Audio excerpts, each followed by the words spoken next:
And we have just crowned a new lightweight champion. His name is George Hardwick. George, I know you've been dying for months now to experience the championship rounds. You got to taste a little bit of the fourth round.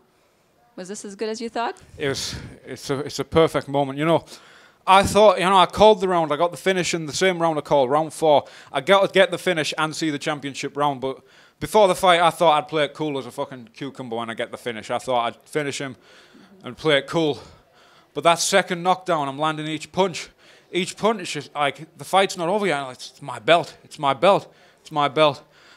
And when I got the win, it just fucking flooded over. That's not one fight camp. That's not one fight camp. That's 3 of the longest fucking fight camps back to back to back. I had the pull out on the day. I still hope Mehdi's doing well. I took another fight in the meantime because I don't fuck around. I need to get in there. And then I fought a fucking savage from AKA. Trained under Khabib on an 8-fight win streak, and I got the belt. Like, I couldn't contain shit. When I saw Harry after, I couldn't help it. We've been pushing each other since day one, and I've got this belt. But it's just the fucking beginning. It's just the fucking beginning. Yes. Yes. And you've been stopping so many people with these body shots. Were you shocked that he kept getting back up? That's the first time I knocked someone down with a body shot and he's back up. He's a savage. He's a savage. It made it even like a bigger thing when I got the finish, because I got the taste of it. I got the taste. I got the appetizer. I got that fucking garlic bread before the parmo just to whet my appetite. And then I couldn't contain myself. I couldn't contain myself when I got the finish. You said before you thought his striking was tidy but not scary. Do you think he took that to heart and decided to work extra hard on his striking? He hit me with some good shots. He countered my left hook. He'd studied well. There was so many times I landed this left hook to the body and he's pieced me up with 3 shots. First round off, I was like embarrassed. I'm like, this wrestler's boxed me up. My nose is across my face. I had to spit out half my throat in the middle of the fight. I couldn't breathe. I had a big glob in the middle of my throat. I had to fucking spit it on the cage. But I didn't fucking slow down once. I didn't slow down once. But man, he had a tidy jab. He had fucking good combinations. His kicks were tidy and he was well prepared for me. He was countering inside. Whenever I went southpaw, he won the hand fight. He was a tough fucking customer. But I train under Abdul Muhammad. You're not going to take me down. Amazing fight. And I know like the goal is to go to the UFC. How soon do you think this will happen? Do you feel you will have to defend the title a few times first? Right now, I don't know.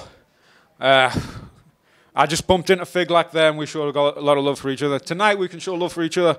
We both had good performances. I know we had a 10-minute stare down the other day. He's a real fucking fighter, man. He like steps in there. He pushes it.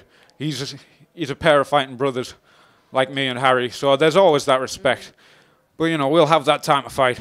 If Joe wants to come back, he relinquished the belt in the first place. So even if I got an offer, I've said this before, even if I got offers of UFC, I would turn it down to honour the fight with Joe McColgan. Stupid as it is, he let us move on. He let us move on, and it's finally moved on. There's finally a new champion. So I've got to thank you, Joe, for that. You know, I was celebrating when you won the belt. Both fights would be amazing, either with Joe McColgan or Mike Figlak. What do you make of these matchups? How do you feel you would show up in there? You know, I have to make some improvements. There's a lot of improvements to show there.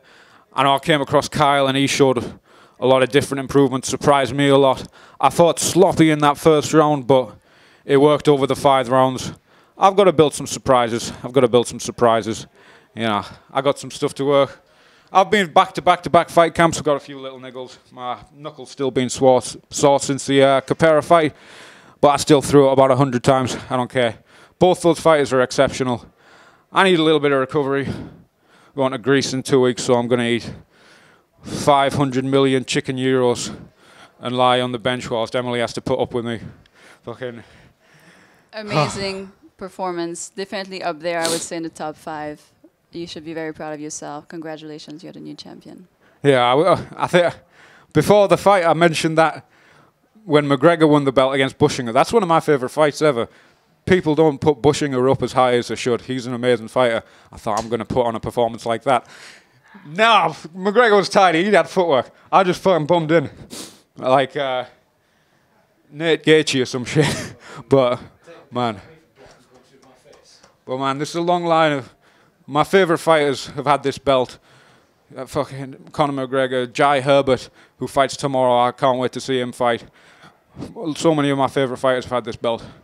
and it's unreal to have this, to be bleeding on it right now. And your brother back there giving you grief because you keep telling him that he's blocking punches with his face and he needs to stop doing that. So he's giving you a bit of grief right now. I was thinking in the fight, yeah, if I fought a better puncher, I'd be on my ass. So I got stuff to work. I thought that in the fight, I took the piss out of Harry for exactly this. Well, you definitely pack a punch and you can take a punch. You've definitely proven that tonight. Thank you, thank you. Thank you so much. I need some ice cream.